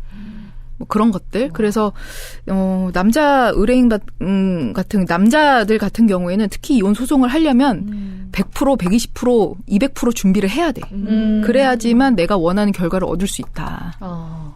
저런 지점은 한 번도 생각해보지 못한 것 같아요. 실제로 해보지 않으면 알 수가 없는 내용이니까. 그럴 수 있겠다. 근데 어쨌든 사람마다 다 자기가 원하는 방식이 있고 결혼해서 다 서로 이제 니즈를 맞춰가는 거지만 왜 이렇게 사나 안타깝습니다. 근데 진짜 한 달에 10만 원, 20만 원 용돈은 좀 심하다. 심하네. 심하고 돈을 얼마를 버는지는 근데 잘 주변에 모르겠지만. 있다? 나는 그 회사 생활하는 이제 남편을 둔 집 중에 진짜 10만 원, 20만 원 용돈만 받는다는 사람들이 있는 거예요. 근데 아마 안에 까보면은 교통비나 뭐 통신비나 이런 거는 아니면 또 하는 경우들이 법카를 따로 쓰던가 그런 식으로 쓰겠죠. 근데 이분은 진짜 요것만 썼나 봐요. 진짜 막노동까지 추가로 하시고 이런 거 보면 그죠? 그래도 어떻게든 해보려고 그런 것도 하고 부지런한 사람인데. 안타깝다 이거. 그러니까 저는 이런 걸 보면은 이런 생각을 하죠. 왜 결혼을 했을까? 약간 이렇게 살려고 결혼한 건 아닐 거 아니야. 과정에서 가스라이팅 당한 거 아닐까요? 과정에서? 결혼 생활을 하고 살면서 뭐 처음부터 난 다 희생하면서 살 거야 하고 결혼하는 사람은 없잖아요. 근데 각자가 처한 상황이 있고 가정의 상황들이 있는데 그 속에서 이제 아내가 계속 당신이 쓸 돈이 어딨어 뭐 이런 식으로. 너무 이번 달에 생활비 모자랐어. 그래서 이렇게. 근데 제가 이런 분들을 만나잖아요. 남자분들 만나서 물어보면 도대체 왜 그렇게 했습니까? 물어보면은 우리 아버지가 그렇게 살았어요. 보통 그렇게 얘기해. 당연한 거. 너무 당연한 가풍 같은 거였던 거야. 우리 아버지가 그렇게 하셔서 돈 모았고 우리 어머니가 그렇게 희생하셔서 그렇게 해서 돈 불려서 우리 뭐 집 이렇게 잘 살게 돼서 나도 당연히 그렇게 해야 되는 줄 알았고 아버지가 그렇게 맡기라고 했다. 너무 당연하게 그렇게 생활 패턴이 박혀버린 거라서 이거는 바꿀 수 있는 그런 문제가 아니고 본인 의지로 이렇게 된 게 아니에요. 환경이 중요하다. 이 모든 월급을 아내에게 전부 주었고 해서 지인 사례가 생각나서 궁금한데 남편이 모든 월급을 항상 엄마한테 다 줘요. 부인이 아닌 엄마에게 다 주고. 그럼 어떻게 해요? 경제권을 흔들어요. 그러면 어떻게 생활해요? 그럼 생활비를 주는 거지. 시어머니가 타서 쓰는 거죠. 그런 경우 같이 살아서? 같이 살지 않아요. 같이 살지 않는데 그런 경우도 이혼 사유가 될까요? 그거 자체만 놓고 봤을 땐 이혼 사유는 안 될 것 같아. 이게 안 돼요? 왜 안 돼요? 엄마한테 주니까 그게 뭐 문제가 돼. 아니 이 가정을 꾸려나가야 되는 건데. 근데 돈을 받잖아. 거기서 주니까. 그러니까 부양을 아예 안 한 게 아니잖아요. 내 돈을 모아서 그러니까 엄마한테 준 게 어찌 보면 엄마한테 관리를 맡긴 거지. 근데 그거를 부인한테 하지 않았다고 해서 그거 자체로 이혼 사유로 보기는 어렵죠. 또 그런 게 있구나. 부양 의무는 다 한 거잖아. 그렇죠. 어쨌든 그 돈으로 생활을 하니까 왜 그렇게 살죠? 거기는 그분이 다 해요. 그러니까 그것도 그게 남편이. 당연한 가풍인 거야. 별 일이 다 있네요. 네. 그럼 그런 경우는요? 나와 언니 얘기하는 거 아니지? 혹시 은근슬쩍 자기 얘기 녹이려고 몇 개 남의 거 한 다음에 슬쩍 내 거. 저 사무장 빨리 걸러요. 어디 들어보자. 너무 막 궁금하잖아. 네. 그런 경우 있잖아. 그러니까 같이 둘이서 지금 머릿속으로 가져가고 있어요. 각색 산다. 해야 돼. 돈을 어떻게 바꿔야 되지? 직업을 뭐라고 하지? 직업은 없고. 넌데? 둘이서 버는 돈을 이제 한쪽에 부모님한테 계속 주는 경우가 있잖아요. 근데 그게 둘이 합의가 안 됐어. 근데 그걸로 이제 갈등이 있어요. 그 상황에서 몰래 계속 부양을 하는 거예요, 부모님을. 그것도 이혼 사유가 돼요? 근데 그것도 부모한테만 돈을 계속 주고 내가 부양 의무를 다하지 않았으면은 문제가 될 텐데 나 몰래 그러니까 시부모한테 돈을 주는 거 자체가 이혼 사유가 되냐? 그거는 사실 케바케인 것 같아. 힘들어요 요즘에. 저희 집 얘기는 아닙니다. 줄 돈이 없어요, 저희는. 눈물이 그렁그렁하면서 사연 소개를 해주셨어요. 그러니까 지금 약간 눈물 좀 고였어. 주변의 이야기들. 아니 근데 이게 지금 말한 내용이 이게 이제 부모라고 생각하면은 그럴 수 있다라는 생각이 들면서도 이게 어떻게 보면 나한테 계속 지속적으로 거짓말을 하는 거잖아요. 그렇죠. 잘하면 이혼 사유로 만들 수 있지 않아요? 만들 수 있지. 뒤에 나와 있던데 재판상 이혼 사유 중에 네. 민법 840조 6호 기타 혼인을 계속하기 어려운 중대한 사유가 있을 때 결국에는 두 사람의 신뢰관계가 깨진 근본적인 원인이 그러한 지속적인 거짓말에 있었고 그걸로 인해서 두 사람의 혼인관계가 더 이상 회복 불가능한 정도에 이르렀다고 한다면 이 조항에 따라서 재판상 이혼도 가능하죠. 근데 그렇게 되려면 진짜 시간을 오래 두고 완전 파탄돼갖고 아예 그냥 남처럼 아예 안 봐야 돼. 그 정도 그런 외관까지도 형성이 돼야. 근데 서로 막 왕래하면서 계속 애들 만나고 그런 식으로 하면 사실 이 6호 사유로 이혼은 쉽지 않아요. 완전 파탄이요. 완전 파탄돼야지. 그러니까 이게 뭉뚱그려서 혼인을 계속하기 어려운 중대한 사유라고 뭉뚱그려놨지만 충분히 이걸 뒷받침할 수 있는 증거들이 있어야 증거들을 된다. 그렇지 만들어놔야 되는 거죠. 이야 그렇습니다. 이혼 어렵네요. 어려워요. 마음대로 이혼도 못하네. 근데 이제 이런 얘기들 아마 성변님도 공감하실 텐데 이런 얘기들을 하더라고요. 이혼이 어렵네요. 막 이렇게 하는데 근데 하지만 어쨌든 만들려면 다 만들 수 있습니다. 그렇죠. 사무장님 멘트. 맞아. 이렇게 수임하는 거야. 해보죠. 진짜 모시고 싶다. 다들 와가지고 지역만 믿겠어요. 진짜. 와. 잘한다 언니. 저기 프로필 보내세요. 우리 법무법인 홈페이지에 올리려고. 역삼동으로 출근하겠네요. 가깝고 좋다. 네.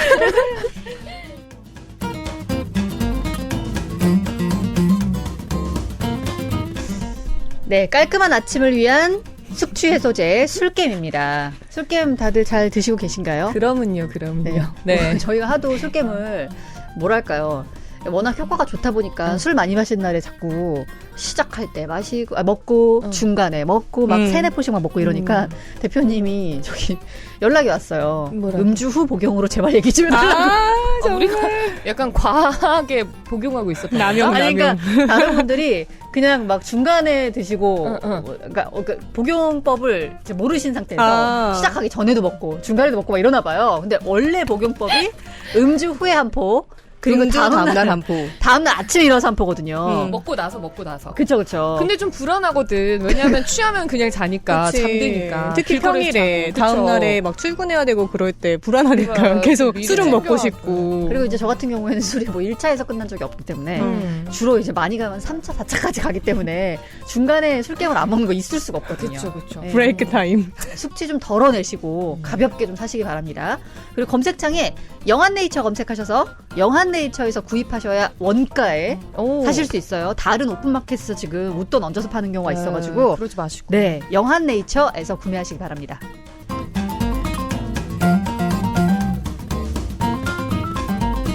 네, 엔제터니 마누카 꿀입니다. 제가 원래 꿀을 이렇게 규칙적으로 먹진 않았었거든요. 근데 이제 엔제터니 마누카 꿀 광고하면서 마누카 꿀을 공복에 특히 아침에 네. 조금씩 먹으면 한 숟갈씩 원래 먹으면 좋대. 근데 한 숟갈 정도 되더라고요. 딱 그 정도 될 것 같아요. 그러니까 큰 숟갈로, 큰 밥 숟가락 정도로. 그래서 먹어봤더니 어때요? 진짜 약간 위장에 좀 좋은 것 같아요. 나는 훨씬 좋아지는 것 아침에 같아요. 목 푸는데 좋더라고요.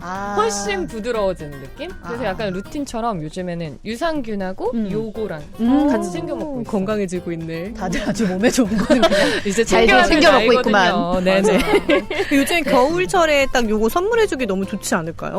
이게 호흡기에도 박스로도 예뻐요. 면역력에도 좋고 하니까 네, 또 이렇게 박스도 이렇게 예쁘니까 만약 선물하실 때 있으면 이렇게 한 박스 구입해 보시는 것도 좋을 것 같습니다. 뭔가 크리스마스 선물로도 예쁠 것 같지 않아요? 그렇죠. 블랙에다가 핑크여가지고. 네. 그리고 또 식장 탈출 전용 링크를 통해서 할인 이벤트도 진행 중이라고 합니다. 네. 이럴 때 나 먹을 거, 남 먹을 거 같이 챙겨 드시면 좋아요. 아주 좋겠습니다. 그렇죠. 그리고 진짜 중요한 거. 마누카 꿀이 이제 워낙 좀 귀한 거다 보니까 뉴질랜드 국책 사업으로 인증하고 있거든요. 네. 그래서 UMF 인증이 돼 있어야 되는데 요 인증이 되어 있는 제품이죠. 네. 네.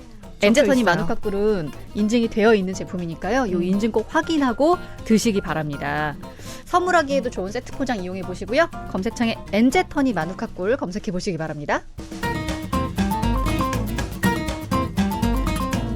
식장 탈출에 또 지난주부터 새롭게 들어온 광고죠. 한방의 3입니다. 네. 네. 유산균은 매일 아침 필수적으로 챙겨 먹어야 되잖아요. 그렇죠. 그리고 얘는 좀 더 특별합니다. 새싹 인삼에서 유래한 식물성 유산균이기 때문에 뭐 그냥 시중의 유산균보다도 뭔가 더 좋은 느낌 있죠. 그리고 드셔보시면은 이제 유산균 가루로 드셔보신 분들 다 아시죠? 그 유산균 맛.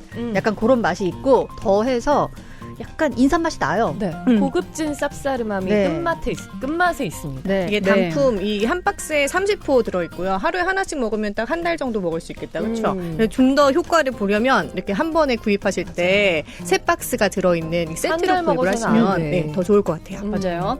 하루 한 포로 인삼 성분 플러스 유산균 플러스 비타민 아연까지 간편하게 섭취할 수 있으니까요. 장 건강과 면역력 챙기시기 바랍니다. 네, 아니, 좀 전에 이제 얘기하다가 뒤에 식장경제학에 이제 자료로 나온 건데 재판상 이혼 사유 이런 얘기를 잠깐 했습니다. 이런 거 얘기하면 재밌을 것 같아요. 그래서 오늘 세 번째 코너 식장경제학 코너로 들어가 보려고 하는데 주제가 위자료입니다. 네. 그래가지고 이제 최근에 대표적인 사례가 있었죠. 그렇죠. 최태원, 노소영 이혼 사건. 이게 저도 뭐 자세히는 모르지만 얘기가 오가는 걸 얼핏 주워들었는데 얘기가 오갈 때 원래 조단위가 될 것이다.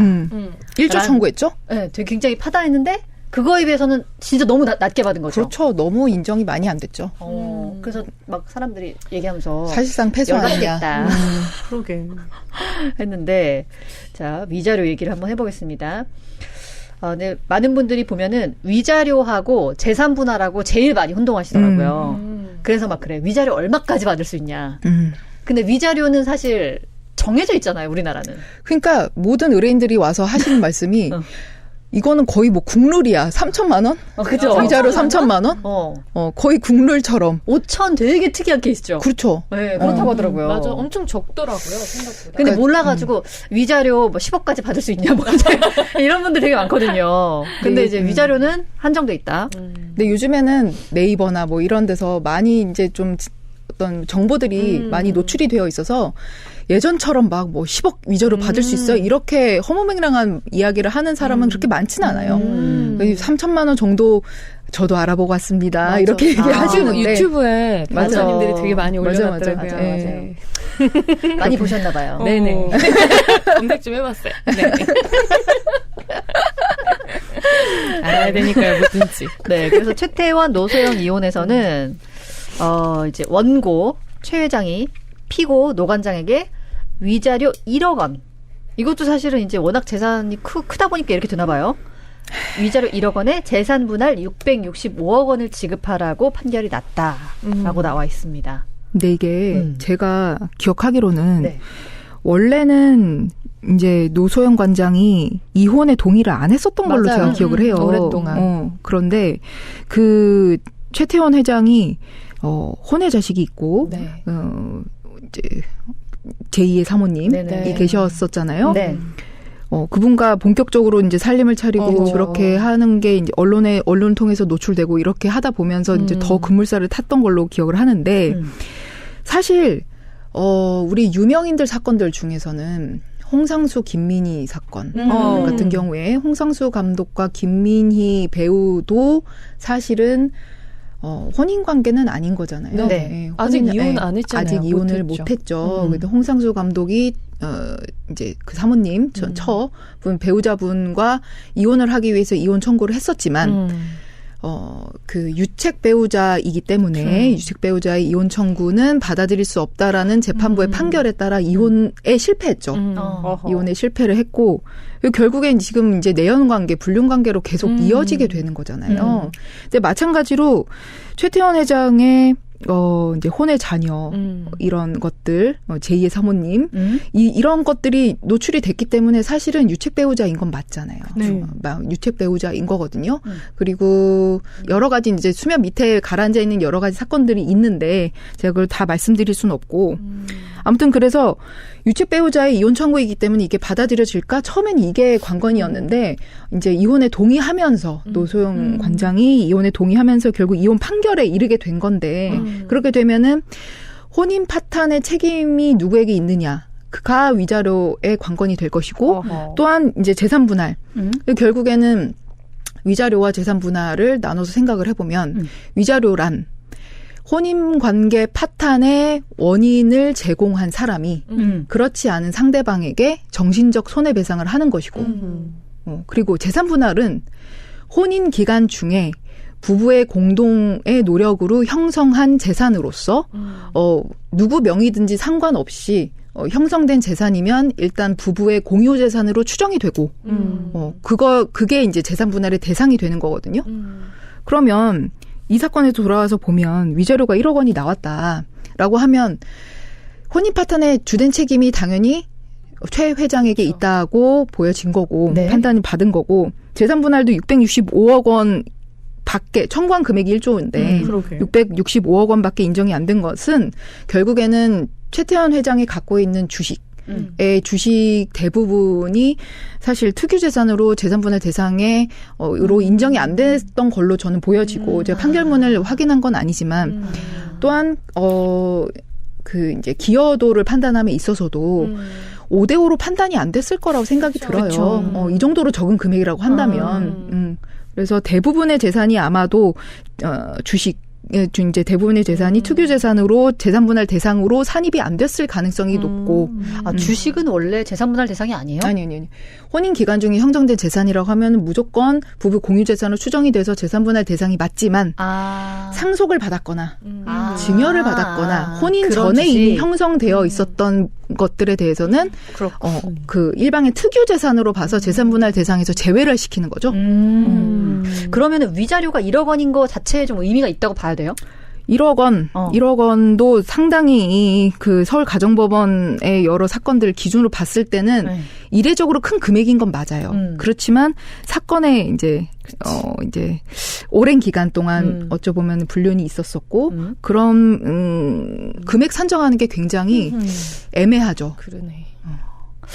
근데 이게 위자료가 우리나라만 약간 이렇고 다른 나라는 정말 정해져 있지 않고 굉장히 그렇죠. 액수가 올라가기도 그렇죠. 한다면서요. 그러니까 미국 같은 경우에는 정말 뭐 몇백억이 나오기도 하고 사실은 위자료로. 그러니까 이제 우리나라랑 좀 이제 금액을 책정하는 데 있어서 좀 다른 개념으로 접근을 하는 것 같아. 그러니까 우리나라는 정신적 손해가 재산상 손해, 소극적 손해, 이제 위자료, 이제 정신적 손해 이런 걸로 나뉘어지는 건데 재산상 손해야 내가 재산적으로 손해 본 게 명백하면 그 금액이 딱 산정이 되지만 정신적 손해는 내가 정신적으로 얼마나 괴로웠는지 뭘로 증거로서 입증을 할 거야. 해봤자 진단서 그리고 이런 사건 같은 경우에는 정말 많은 언론을 통해서 노출되면서 뭐 노소영 관장이 힘들었을 것들 이런 것들을 어필하는 수밖에 없는데 사실 그 정해져 있는 위자료 액수의 이제 산정 기준에 따르면은 1억 원도 많은 금액인 건 맞거든요. 법원 내부에. 근데 이제 우리나라 말고 해외 사례, 특히 미국이나 이런 같은 경우에는 그런 사례가 그러니까 그런 어떤 기준이 명확하게 정립되어 있다기보다는 구체적인 개개의 사례에 따라서 판단을 하는 경우가 많이 있어서 훨씬 더 위자료를 더 많이 받을 수 있는 것 같아요. 이거 좀 문제가 있는 거 아닌가요? 아니, 그 저는 항상 이게 너무 나올 때마다 좀 말이 안 된다고 생각하는 게 저는 사안에 따라서 위자료를 많이 받아야 될 사안은 많이 받아야 된다. 많이 줘야 된다. 이런 생각이 들 때가 되게 많거든요. 뭐 예를 들어서 갑자기 생각하려니까 안 떠오르지만 뭐 한 20년을 이제 같이 산 20년 이상을 같이 산 부부고 자녀들도 다 키웠어요. 자녀들도 한 2명 정도를 다 키웠고 정말 열심히 없을 때부터 막 모아가지고 남편도 일하고 아내분도 이제 중간중간 계속 일하고 이렇게 열심히 재산도 형성하고 잘 살았는데 예를 들어서 남편이 뭐 어느 날 갑자기 바람이 나가지고 뭐 이렇게 했는데 그 한 사건으로 이혼했다는 게 아니라 이것 때문에 예를 들어서 한 5년을 속을 썩였어 막. 여자는 이혼 안 하고 잘 살려고 참아도 주고 뭐 이해도 해줘보고 넘겨도 줘보고 이랬는데 계속 5년 넘게 속을 썩여가지고 결국 어쩔 수 없이 그리고 이 남자가 거의 살림을 차리다시피 나가서 어쩔 수 없이 진짜 이혼하는 경우다. 뭐 이런 경우 그러니까 사안에 따라서 뭔가 너무 상대방 한쪽의 유책 사유가 너무 크다. 저 사람 때문에 완전히 이혼하는 거다. 이렇게 되면은 사실 위자료 이거 많이 줘야 된다. 그래야지 좀 위로가 되지, 그렇죠? 근데 그거를 뭘로 재판할 거예요? 그러니까 이거 증거 재판주의잖아요. 기준을 만들어야 돼. 그러니까 이게 되게 애매한가 봐. 네. 그러니까 우리 예전에 한 몇 년 전에 우리 간통죄가 위헌 네. 결정 받으면서 폐지됐죠. 폐지되면서 간통죄가 없어지면서 이러한 것들을 어떻게 보완을 할 거냐라고 하는 논의를 하면서 위자료 액수를 증액을 하는 방향으로 하겠다 뭐 이런 식의 논의도 분명히 있었거든요. 입법가들 사이에서. 그런데 사실 달라진 게 없어.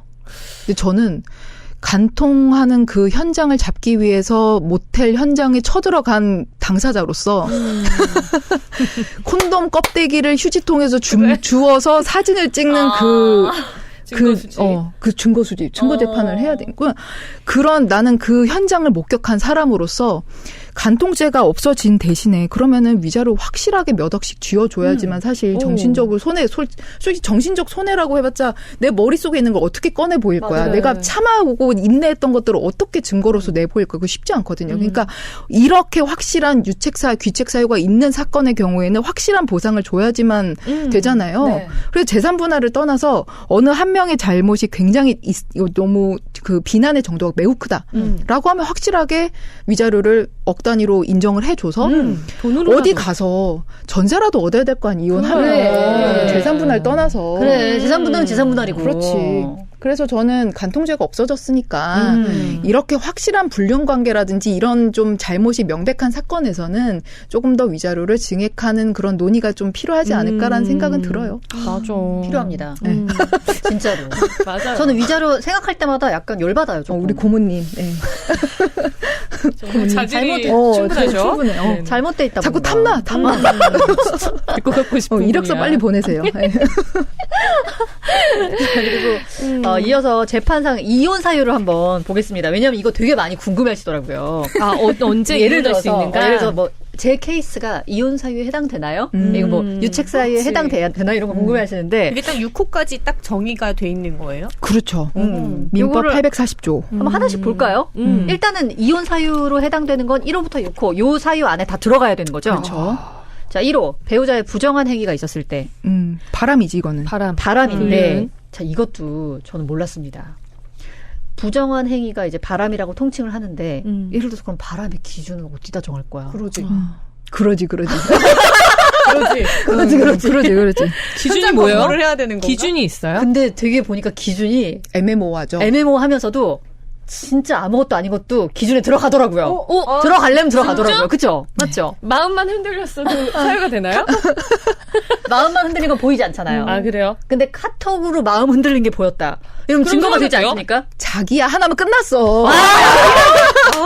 하트 보내는 것도 아니지. 자기야 하트. 맞네. 나는 둘이 몸을 섞고 있는 걸 현장 검거해야만. 저도 되는 그렇게 줄 알았어. 생각했어요. 아니야. 어. 성관계만 하는 것만이 부정한 행위가 아니고 조금 더 간통에 이르렀을 것뿐만이 아니라 좀 더 넓은 범위에서의 부정한 행위를 인정을 하고 있죠. 그래서 자기야 사랑해 잘자 이런 카톡 문자 나오면은 소송하기 너무 좋아 행복해. 진짜? 진짜. 근데 그런 증거들을 잡기가 쉽지가 않잖아요. 그 핸드폰을 보지 않는 한 쉽지가 않잖아요. 뭐 어디 진짜 뭐 포렌식이라도 가서 하든지. 그래서 저희가 방송에서도 한번 얘기했던 것 같은데 우연이라도 상대방의 그런 증거를 보게 됐을 때 너무 가슴이 떨려가지고 막 맞아. 이렇게 그러면 했다 안 돼. 하는 분의 사연이었던 것 같은데 바로 바로 일단 떨리는 손을 진정하면서 맞아. 캡처해서 내 카톡으로 일단 증거 수집. 그래서 부정한 행위는 생각보다 범위가 넓다라는 넓어라는 것. 자, 2호는 배우자가 아기로 다른 일방을 유기한 때. 유기? 그러니까 이거는 약간 뭐라고 봐야 그냥 돼요? 방치한 거죠. 이거는 그러니까 뭐 뭐가 예를 들어 있을까? 생활비 안 주는 거 뭐 이런 거 그렇죠. 해당되나요? 예, 맞아요. 예. 생활비 안 주고 아예 뭐 집에 들어오지도 않고 그런 것들? 일주일에 뭐 예를 들어서 막 골프 치러 잡고 2박 3일로 어디 가. 막 이 정도면 6인가요? 아니요. 아, 이거 아닌가요? 그렇게 해봤어요. 아니, 이제 구체적인 사례를 들어야 될 것 같아가지고. 일주일에 2박 3일이 약한 거예요? 반 정도인데? 근데 2박 3일 골프여행을 갔으면 거기서 뭔가 사달이 났겠다. 근데 계속, 어디서 들은 얘기더라? 이건 너무 멀리 들은 얘기인가 보다. 첫애 낳고 그렇게 골프를 이렇게 다녀가지고 뭐 이혼할 뻔했다 뭐 이런 얘기 들은 것 같아요. 네, 여자가 첫애 낳는데 남편이 첫애 난 지 얼마 안 돼서부터 골프에 미쳐가지고 주말마다 2박 3일 끼고 골프를 다녔대요. 그래서 그것 때문에 이혼할 뻔했다라는 얘기를 듣는데 이혼하지 않고 잘 살고 있던 분의 얘기였어요. 근데 그 정도 가지고는 악의로 일방을 유기했다고 보긴 좀 어렵고. 그러면 어느 정도? 근데 이게 인정된 사례가 그렇게 많지는 않아요. 그럴 것 같아요. 이혼은? 네. 왜냐하면 저도 아이 낳고서는 유기당한다고 생각했었거든요. 남편이? 그러니까 나와 아이가 남편에게. 남편이 자꾸 집에 안 들어오니까. 집에 거의 따로 살다 했으니까 막 자기 막. 근데 이게 뭐 그 사람의 얘기를 들어보면 그 입장도 아기를 가지고 그런 건 아니잖아요. 뭐 나름의 사연이 있고 이유가 있다. 그래서 이게 인정되기 진짜 쉽지 않을 것 같다는 생각이 드네요. 남편이 너무 안 들어와서 애들을 데리고 한 달 동안 제주도로 한 달 살기를 갔다 온 경우. 근데 소재가 명확하잖아요. 그죠? 네. 어디에 있는지 다 알리고. 그렇죠. 이 정도, 어렵네, 그러니까 이거는. 이 정도 이거 잘 인정이 안 되죠. 그러네. 거의 실무적으로. 실종되다시피 해야 돼? 그러면은 아까 우리 그 앞에 했던 사연 중에서 자신도 모르게 이혼당한 남편 아내가 갑자기 어느 날 아기랑 사라졌잖아요. 요런 경우는 유기 되겠다. 유기 될 수 있겠다. 야, 그렇구나. 그 정도 돼야. 그러니까 이 정도 돼야 되는구나. 쉽지 않다. 그럼 2호 사례는 많지 않겠네요. 네. 3호입니다. 배우자 또는 그 직계 존속으로부터 심히 부당한 대우를 참 받았을 때. 애매해요. 이건 이제 예를 들면 이런 거죠. 시어머니랑 이제 머리끄댕이 잡고 싸우는 경우. 그러니까 물론 단발성 일회성인 거 가지고는 곧바로 그것만 가지고 이혼 사유가 되는 건 아니고 장기적으로 폭언 뭐 어떤 뭐 그런 것뿐만 아니라 금전적으로 뭐 어렵게 한다거나 뭐 여러 가지 이것도 굉장히 부당한 대우라는 게 어느 것 딱 하나 집어서 야 이게 부당하다. 이거 여기에 포섭되기가 쉽지가 않고 여러 가지 사건들이 많이 겹쳐서 그게 한꺼번에 다 고려돼서 부당한 대우라고 인정이 되는 거지. 그리고 이제 폭행. 뭐 아주 지속적인 남편의 이건 폭행 당연한 그런 것들. 그 폭언 이런 거는 입증하기가 되게 어렵잖아요. 네. 나는 이런 얘기를 들었다. 녹음해야 돼. 녹음해야 돼. 녹음을 해야 돼. 녹음해야 돼. 녹취 있으면 바로 래요. 이것도 녹음도 그렇고 혹시 뭐 카톡이나 문자가 된다면은 그렇죠. 그 남는다면은 그것도. 3호랑 4호는 좀 비슷해요. 4호가 자기의 직계 존속이 배우자로부터 심히 부당한 대우를 받았을 때. 우리 엄마가 이제 부인한테 대우를 그런 부당한 대우를 받을 때 이런 거겠죠. 아니면 아내가 이제 우리 엄마인데 남편이 이제 장모님한테 막할 때 뭐 이런 거. 뭐 그런 거죠. 이런 게 3, 4, 5 많아요? 폭행 사건에 많아요. 보통. 그렇지. 그렇겠다. 그거는 명백하게 판결문이 있고 이제 형사 재판으로 유죄 판결 받았다거나 이런 거는 확실하게 가는데 이거 뭐 한 번, 두 번 그런 거 가지고는 이걸로는 포섭이 안 되고. 고부 갈등 이런 걸로도 왔을 때 요 3호나 4호에 해당되는 경우도 있겠네요. 많이 있는데 이것만 가지고 이혼을 이제 소장을 굳이 그렇게 쓰진 않아요. 왜냐면은 이걸 입증을 하기가 오히려 어렵기 때문에 보통 6호 사유로 기타 혼인을 계속하기 어려운 중된 사유가 있을 때로 포섭을 해서 판결을 받곤 해요. 그게 훨씬 이제 실무적으로는 좀 더 수월하다. 그러니까 뭔가 메인이 되는 호가 있구나. 네. 1호가 있으면 이거는 뭐 100%야. 무조건. 그냥 너무 쉬워 이거는. 그래서 이런가 보다. 네, 그래. 1호. 네. 1호. 무조건.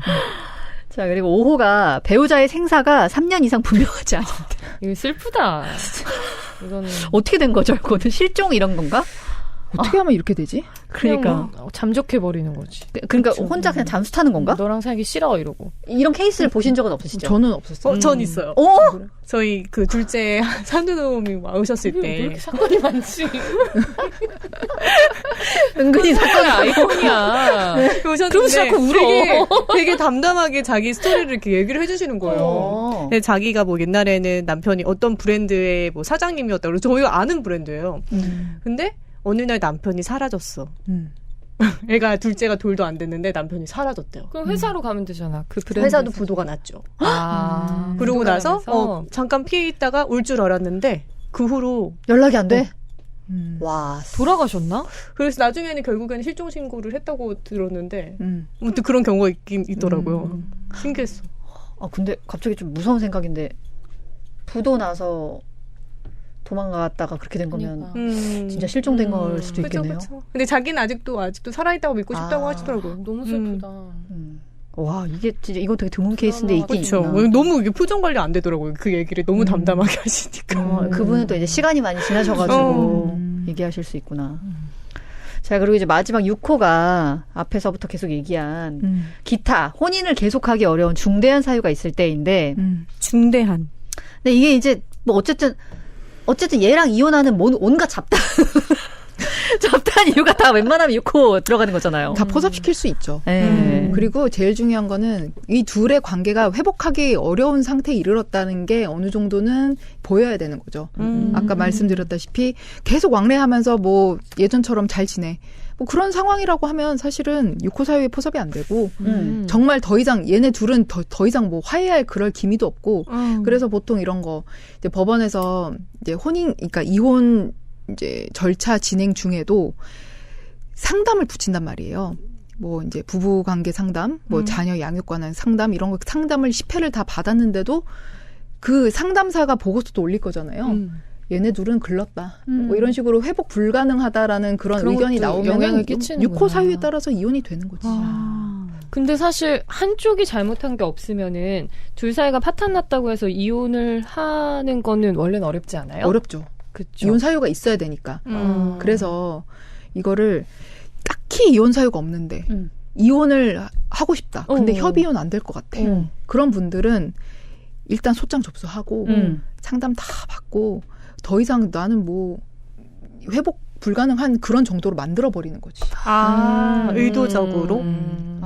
앞서 우리 그 유명인들 사건에서도 봤다시피 최태원이 노소영 사건에서도 마찬가지. 더 이상 둘 사람의 회복 불가능한 상황인 거잖아요. 그리고 지금 그 상황에서는 노소영 관장이 이혼에 이제 동의를 했기 때문에 그랬지만 어느 일방의 잘못이 딱히 없는 경우에도 이혼 판결을 시간은 걸리지만 받을 수는 있다. 이건 좀 기술적인 문제죠. 그럼 우리 지난주인가 지지난주에 그 주식 그 사연 온 거 있었잖아요. 레버리지를 일으켜서 그러니까 와이프 몰래 레버리지를 일으켜서 야 레버리지가 말이 좋아 레버리지지 완전 대출이잖아요. 남편은 그거를 더 이상 깔 그게 없고 내가 죽으면 통장을 보라고 한대요. 그 상황에서 만약에 와이프가 이혼을 하고 싶어. 그러면은 그런 관계를 계속 유지하고 있으면 안 되고 이렇게 파탄이 나는 별거를 시작해야지. 별거를 시작해야 돼. 근데 또 여기서 별거 시작할 때 내가 집을 일방적으로 먼저 나가버리면 맞아요. 그거 안 되게 손해라고. 집을 무조건 지키고 있어야 돼. 그렇게 집중을 해야 되잖아요. 그렇죠. 물론 그렇죠. 네, 확실히 그렇죠. 그죠. 내가 나가면 약간 손해라고 하던데. 그렇죠. 그렇게 보일 여지도 분명히 있죠. 근데 예를 들어 봐봐. 아기를 데리고 나가. 여자가. 그러면 누구 잘못으로 나간 걸로 보일까? 이것도 다른 문제예요. 그러니까 집을 딱 나갔다는 그 하나만으로 이 사람이 잘못했다 이렇게 판단될 게 아니고 나가게 된 경위 이런 걸 잘 만들어 놓고 나가야지. 그래서 변호사를 무조건 먼저 찾아가야 돼. 왜? 이걸 시나리오를 쓰고 시작을 해야 돼. 전략을 짜야 돼. 그냥 하면 안 돼. 이혼도 전략이고 결혼도 전략이고. 그래가지고 저 진짜 너무 엊그저께 본 유튜브 영상에서 너무 공감됐던 게 그 아는 변호사 그분 있잖아요. 그분 영상이었거든요. 그분이 이런 얘기를 하더라고요. 사무장님. 공부를 열심히 하시네. 아니에요. 그러네. 그분 그걸 왜 봤지 나? 나 다 했는데. 알고리즘에 뜬 거 아니야? 그러니까. 아니 그분 이러더라고요. 결혼할 때 결혼은 법률적으로 엮이는 거다. 결혼이 법률적으로 엮이는 거라고 생각하지 않는 분들 결혼하지 말라고. 너무 공감 간 거야. 결혼 사랑해서 하는 거라고 생각하시는 분들 결혼하면 안 된다고. 맞아요. 되게 진짜. 공감 가더라고요. 맞아. 맞는 희망은 말이지. 연애나 해. 그죠? 기본적으로 결혼은 법률적으로 엮이는 거기 때문에 맞아. 이거를 생각하고 들어가야 된다. 맞다. 와, 나 너무 깜짝 놀랐잖아. 야, 너무 당연한 얘기인데 그치. 참 생각하지 못하는. 난 결혼할 때 그런 생각 하나도 안 했거든. 저도요, 누가 진짜. 그걸 생각하고 왜. 낭만에 빠져 결혼하지. 저도요, 맞아. 사랑을 믿고. 그렇습니다. 결혼을 할 때 뭔가 끝을 생각하고 막 나는 얼마를 뭐 받고 막 이런 거 생각하고 하긴 그건 약간 아니진 이혼을 않지. 염두에 뒀대네. 이혼을 연기를 두고 하지. 그래서 혼인신고를 잘 안 하잖아요. 처음에. 난안 그랬어. 아니, 이혼을 염두하고 혼인신고를 안 하는 거는, 그건가? 그건 아니었는데? 언니? 그러네. 아니, 그게, 그건 아니었고 그럼 뭐야? 왜 안 했을까? 그건가? 저는 그냥 결혼하고 1년 지나고 혼인신고하는 게 뭔가 맞다라는 그냥 생각을? 염두에 그럼 두네. 염두에 둔 건가? 염두에 그치, 두네. 그렇지. 아. 그 전에 언제든지 헤어질 수 있다. 그러네. 아. 만나 안 만나 1년을 봐야 근데 유전자가 약간의 위기를 이제 감지를 한 거지. 그럴 거면 좀 빨리 감지하지. 다 결혼해놓고 감지하고 난리야. 아니, 신호를 줬는데. 신호를 많이 줬죠. 무시했죠, 언니가. 네, 그렇죠. 사랑의 바보들. 네, 오늘 시장 탈출. 너무 유익한데요? 그러게. 진짜 아니, 오늘 많이 배워가요. 다들 되게 좀, 난 이거 오늘 이제 대본 받아보고, 이 사람들이 작정한 공부하려고 그러나? 아니, 되게 궁금한데 항상 그래. 물어볼 때는 없잖아요, 이런 맞아. 거는. 그렇게 생각 들었어. 네, 너무 좋은 시간이었습니다. 혹시 우리 성희진 변호사님 이혼을 준비하거나 생각하시는 분들한테 꼭 얘기하고 싶은 거 뭐 한두 가지 정도 있다면 어떤 거 얘기해드리고 싶어요? 이혼을 준비하는 사람들. 아니면 그냥 뭐 사람들. 생각하는 결혼을 사람들 하지 마라. 할까 말까? 근데 이거는 꼭 드리고 싶은 말씀이 있는데, 네. 그 남자분들, 특히 남자분들의 경우에는 이혼 소송이 사실상 기울어진 운동장이나 다름이 없다라는 거를 어느 정도는 인지를 하고, 이혼을 하고자 한다면 협의혼을 할 것인지 재판상 이혼을 할 것인지를 먼저 결정을 해야 되는데, 협의혼을 하려면 상대방의 어떤 이제 협조, 즉 이혼 조건에 관한 협의가 돼야 되는 건데, 그쵸. 어느 것 하나라도 협의가 안 되면 결국 협의혼에는 이르지 못하는 거고, 이혼만 하고 재산분할은 또 별개이기 때문에 이혼만 뚝딱 해버리고 재산분할로 나중에 막 뭐 또 별도로 재산분할 심판 청구 들어오고 이러면은, 최근에 아파트값 폭등했잖아요. 네. 협의혼은 이제 이혼을 몇 년 전에 했는데 재산분할을 이제 와서 하는 사람들. 근데 협의혼의 경우에는 재산분할의 시점이 협의혼 시점이란 말이에요. 근데 만약에 재판상 이혼을 했다고 쳐봐요. 소장 접수하고 나서 판결 나온 데까지 1년 후딱 간단 말이야. 그런데 재산분할의 어떤 대상을 선정하고 그 시가를 선정하고 하는 그 기준 시점이 사실심 변론 종결 시, 즉 재판이 끝나는 시점이란 말이야. 그거 완전 다른 거거든요. 그러니까 협의혼을 뚝딱 해버리고 나중에 재산분할 심판 청구하면은 오히려 과거에 한 1, 2년간에는 손해였을 수도 있어요. 근데 이런 이제 부동산 불장이라든지 이런 경우에는 또 이제 주식이 확 오르는 그런 시점에는 굳이 이혼을 판결을 빨리 받을 필요는 없다. 그러니까 이런 것도 다 기술적인 문제인 거죠. 야, 이거 봐, 기술적인 아까 거죠. 전문가랑 일단 짜야 돼, 계획을. 복잡해서 그렇지. 이혼을 못 하겠는데. 그래서 만약에 대출을 일으킬 거면, 왜냐하면 대출도 전부 다 재산분할 대상에 산입이 돼야 되니까. 대출도 그냥 내가 다 닦아 써버리면 그게 산입이 안 되잖아요. 그 재산분할의 대상이 되려면 대출도 혼인관계 유지를 위해 사용이 됐다는 게 입증이 돼야 되니까. 근데 재산분할 시점은 맨 뒤로 이제 사실심 변론 종결시로 두고, 미리 내가 소재기 전에 다 땡겨서 대출 받아놓고 땡겨가지고 적극 재산을 다 확 줄여버리는 거지. 기술적인 거죠. 그런 식으로 해서 이혼 판결 받는 데까지 2년 3년 끌어봐. 그러면 사실 이때 가서 남는 게 없어서 재산분할 해줄 것도 없고, 대출은 이미 내가 다 닦았었고. 그렇죠. 경제적으로 굉장히 크게 많이 달라져요. 물론 바보같이 소재기하면서 자기 뭐 다 빼돌리는 사람들이 있어. 그건 너무 바보 같은 짓인 게, 이거는 다 강제집행 면탈죄거든. 이거 형사 고소 들어오고 이러면은 정말 개싸움 되는 겁니다. 어려워. 그래서 전략이 필요해요. 전략이 필요하고 남자분들의 경우에는 이혼 사유를 만들라는 게 아니고 이혼 사유를 잘 입증할 만한 자료들을 많이 축적을 해놔야 나중에 이혼 판결 받을 때 훨씬 더 우리의 주장을 관철시키는 데 도움이 된다. 그렇구나. 씁쓸합니다. 그렇죠. 아니, 중요한 얘기예요. 굉장히 필요한 얘기입니다. 왜냐하면은, 뭐, 협의 이혼을 그냥 아주 나이브하게 생각하시는 분들이 이혼 전에 많을 수 있는데, 사실상 협의 이혼은 이런 얘기 아닙니까? 상대방이 원하는 거 다 줄게. 그치? 난 다 필요 없어. 네가 다 가져가. 이거가 협의 이혼이지. 무슨 협의가 되겠어. 그 헤어지는데. 그러면 잘 어렵지. 너무 어렵지. 그리고 그러니까, 협의이혼에서는 아까 말씀드린 대로 재산 분할에 관해서는 법원이 관여를 안 해요. 그러니까 이혼하고 나서 협의이혼하고 나서 2년 내에 얼마든지 재산분할 심판 청구 할 수 있단 말이야. 그러니까 남자분들이 되게 착각 많이 하는 게 이혼했으니까 다 됐어. 끝났어. 뭐 애도 부인 데려가고 끝났어. 휴 하고 이제 자기는 막 이제 논단 말이야. 근데 나중에 재산분할 심판 청구 막 들어와. 그러면 또 그때 막 허겁지겁 한단 말이야. 하지만 미리 다 대비를 해놔야지. 그래, 맞아요. 협의이혼 했으면 빨리 여기까지 하겠습니다. 그게 되는구나. 네. 그리고 자꾸 이제 보배 씨가 우리, 복잡해. 너무 어렵다. 우리가 어려울 건 없어요. 전문가가 해줄 거니까. 네. 우리 고모님. 그럼요. 네, 손문성 고모님을 모시도록 하겠습니다. 우리 정보만 까면 돼요. 네. 오늘 또 오랜만에 또 식장 탈출 넘버원 다운. 너무나 유익한 시간이었던 것 같아요. 너무너무 많이 교양 배워갑니다. 네. 네. 오늘 방송은 여러분 이게 따로 이렇게 저장해놓고 중간중간 계속 들으세요. 삶이 지치고 힘들 때, 다른 길을 찾고 싶을 때 한 번씩 돌려보면서 새 출발 시켜드리겠습니다. 여기에 단서가 있었다 이러면서. 네.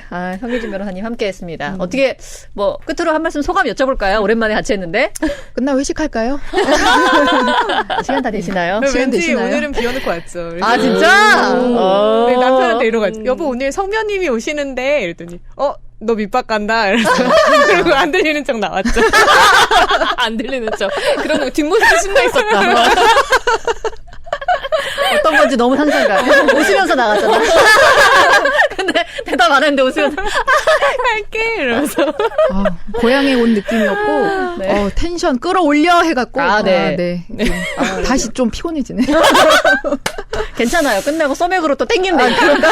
알겠습니다.